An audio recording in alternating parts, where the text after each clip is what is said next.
آدم بالحق اذ قربا قربانا فتقبل من احدهما ولم يتقبل من الآخر قال لأقتلنك قال انما يتقبل اللہ من المتقین۔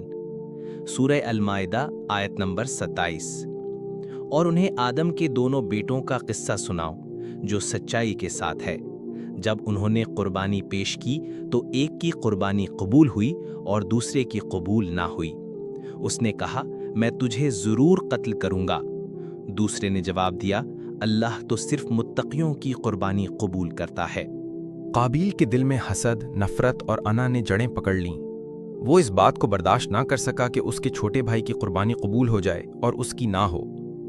شیطان نے اس کے دل میں وسوسہ ڈالا، کیا تو کمزور ہے؟ کیا تیرا بھائی تجھ سے بہتر ہے؟ قتل کر دے اسے، مسئلہ ہی ختم۔ ایک دن قابیل نے حابیل کو تنہائی میں بلایا۔